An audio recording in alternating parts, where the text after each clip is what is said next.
सभी लोग का स्वागत है। तो चलिए आज हम क्या लेकर आए हैं, जीवों में जनन, यानी जीवों में जनन को पहले हम बता चुके हैं और लाइफ प्रोसेस के बारे में यानी जीवन अवधि था उसके बारे में बता चुके हैं। आज हम लेकर आए हैं क्या, जनन, और जनन का प्रकार जो है उसके बारे में जानेंगे। यानी जो जनन है कितने प्रकार के होते हैं। तो जनन जो है दो प्रकार के होते हैं, लैंगिक जनन और अलैंगिक जनन। यानी जो जनन है कितने प्रकार के होते हैं, दो प्रकार के होते हैं। तो वीडियो के लास्ट तक बने रहिएगा और वीडियो के लास्ट तक बने रहिएगा। अगर वीडियो ना पसंद आए ना तो डिसलाइक करके चले जाइएगा। यानी यहाँ पे क्या है, जनन। जनन क्या है, यानी वैसा प्रक्रिया जिसमें जीव, यानी वैसी प्रक्रिया जिसमें जीव अपने ही जैसे जीवों को जन्म देते हैं, उसे क्या कहते हैं, जनन कहते हैं। यानी वैसी क्रिया को जनन कहते हैं। फिर यहाँ पे आ गया, जनन मुख्य रूप से दो प्रकार के होते हैं। पहला है जो क्या है, लैंगिक जनन, और दूसरा है अलैंगिक जनन। यानी पहला है जो क्या है, लैंगिक जनन, और दूसरा है अलैंगिक जनन। तो अभी जानेंगे हम कि लैंगिक जनन क्या होता है। तो लैंगिक जनन का मतलब होता है यानी वैसा जनन जिसमें नर और मादा, यानी नर और मादा दोनों की आवश्यकता पड़ती है। और इस प्रकार जिसका जन्म होता है, यानी इस प्रकार से जन्म को क्या कहते हैं, इस प्रकार से जो जन्म होता है उसको बोलते हैं लैंगिक जनन। यानी वैसा जनन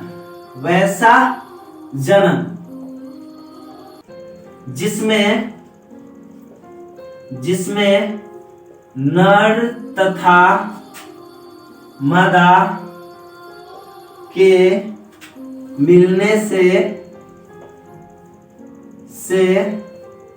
जो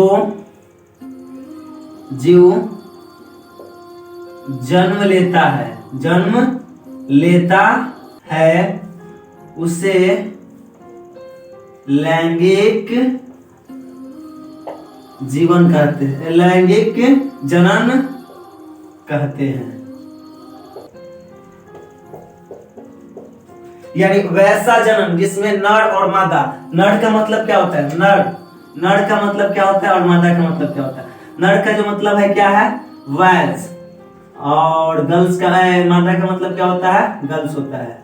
यानी वैसा जनन जिसमें नर और मादा दोनों की आवश्यकता पड़ती है उसको क्या बोलते हैं, लैंगिक जनन। जैसे में क्या हो गया, मनुष्य, कुत्ता, बकरी, मतलब ये उच्च श्रेणी के जो जंतु है ना उसमें ये सब होता है। यानी इसमें क्या होता है, लैंगिक जनन लगभग सभी जीवधारियों द्वारा प्रयोग किया जाता है।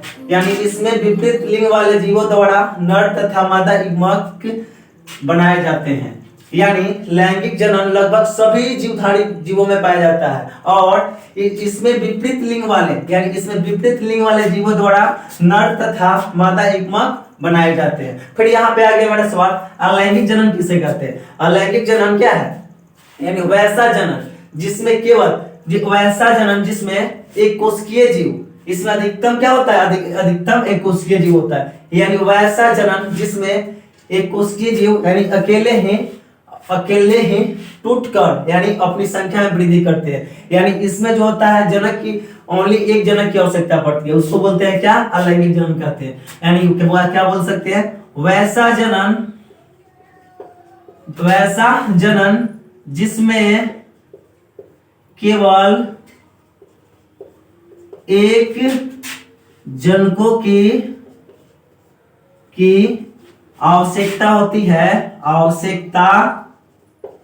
आवश्यकता होती है उसे अलैंगिक जनन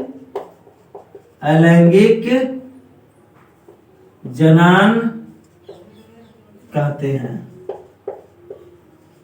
यानी वैसा जनन जिसमें केवल एक जनकों की आवश्यकता पड़ती है उसको क्या बोलते हैं, अलैंगिक जनन बोलते हैं। जैसे क्या हो गया, अमीबा, पैरामीशियम, ईस्ट, यूग्लिना, ये सब हो गया। ये सब जो है एक कोशिकीय जीव है जो अपना मतलब ये जनन जो कैसे करता है। यहाँ पे मान लीजिए क्या है, ये एक कोशिकीय जीव, ये अमीबा है। इसमें जनन किस प्रकार से हुआ, यहाँ पे ये है, मतलब यहाँ पे जनन हुआ है, मतलब थोड़ा सा फैल गया। इसका जो नाभिक है यहाँ पर दिखाई दे रहा है, क्या हुआ, थोड़ा थोड़ा अलग हुआ है, और यहाँ पे जाकर कुछ और ज्यादा अलग हो गया, और लास्ट में जाके क्या हो गया, दो पार्टों में बंट गया। ये ऐसे होता है अमीबा में जो होता है द्विखंडन से होता है। यानी वैसा जनन जिसमें केवल एक जनकों की आवश्यकता पड़ती है उसे अलैंगिक जनन कहते हैं। वैसा जनन जिसमें केवल एक जनकों की आवश्यकता पड़ती है अलैंगिक जनन है, और अगर 2 जनकों की आवश्यकता पड़ती है तो वह है लैंगिक जनन। यानी बहुत ही आसान है। वैसा जनन जिसमें केवल एक जनकों की आवश्यकता पड़ती है उसे अलैंगिक जनन कहते हैं। वैसा जनन जिसमें जो 2 जनकों की आवश्यकता पड़ती है उसे लैंगिक जनन कहते हैं। यानी यहाँ पे मेरा दोनों क्लियर हो गया। और अलैंगिक जनन में क्या होता है, इस प्रकार से प्राप्त संतति को एक पुंजक, यानी अलैंगिक जनन से अगर कोई संतति उत्पन्न हो रहा है तो उसको क्या बोलते हैं, एक पुंजक या क्लोन कहा जाता है। यानी इस प्रकार से प्राप्त संतति को क्या बोलते हैं, एक पुंजक। यानी इसका जो निर्माण हुआ है एक जनकों से हुआ, इसलिए इसको क्या बोलते हैं, एक पुंजक कहा जाता है। और अमीबा में अलैंगिक जनन द्विखंडन विधि से होता है। द्विखंडन का मतलब वो अपने टूट जाता है, वैसे होता है। अमीबा की तरह पैरामीशियम में भी द्विखंडन क्या होता है, द्विखंडन होता है। वैसे यहाँ पे फिगर को बना दिया गया है। फिर यहाँ पे देखिए, लैंगिक जनन लगभग सभी जीवधारियों में पाया जाता है और इसमें विपरीत लिंग वाले जीव द्वारा नर तथा मादा युग्मक बनाए जाते हैं। और यहाँ पे नोट में देखिए, पादप की भांति यानी पेड़ पौधे की तरह, यानी पादप की भांति जंतुओं में भी लैंगिक तथा अलैंगिक जनन दोनों प्रकार के जनन क्या होता है, पाया जाता है। और उच्च श्रेणी के जंतुओं में, यानी जो उच्च श्रेणी के जंतु है उसमें कौन सा जनन पाया जाता है, लैंगिक जनन पाया जाता है। यानी जितना भी उस श्रेणी का जीव है उसमें कौन सा जनन पाया जाता है, लैंगिक जनन पाया जाता है। यानी यहाँ पे मेरा ये जो दोनों क्वेश्चन था, क्या लैंगिक जनन और अलैंगिक जनन में क्या अंतर है, इस क्वेश्चन का भी आप लोग जवाब लिख सकते हैं। या लैंगिक जनन किसे कहते हैं एग्जाम्पल के साथ समझा तो बता सकते हैं। यानी वैसा जनन जिसमें केवल एक जनकों की आवश्यकता होती है उसे अलैंगिक जनन कहते हैं। अगर 2 जनकों की आवश्यकता पड़ गई तो क्या है, वो है लैंगिक जनन। एक जनकों की आवश्यकता पड़ेगी तो कौन सी है, अलैंगिक जनन। अगर 2 जनकों की आवश्यकता पड़ेगी तो क्या है, वो है लैंगिक जनन।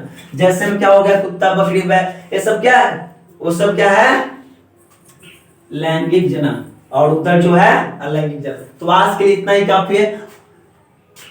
आई होप कि आप लोगों को वीडियो बहुत ही अच्छा लगा होगा, तो इस वीडियो को शेयर जरूर करिएगा। आज के लिए इतना ही काफी है। Thank you.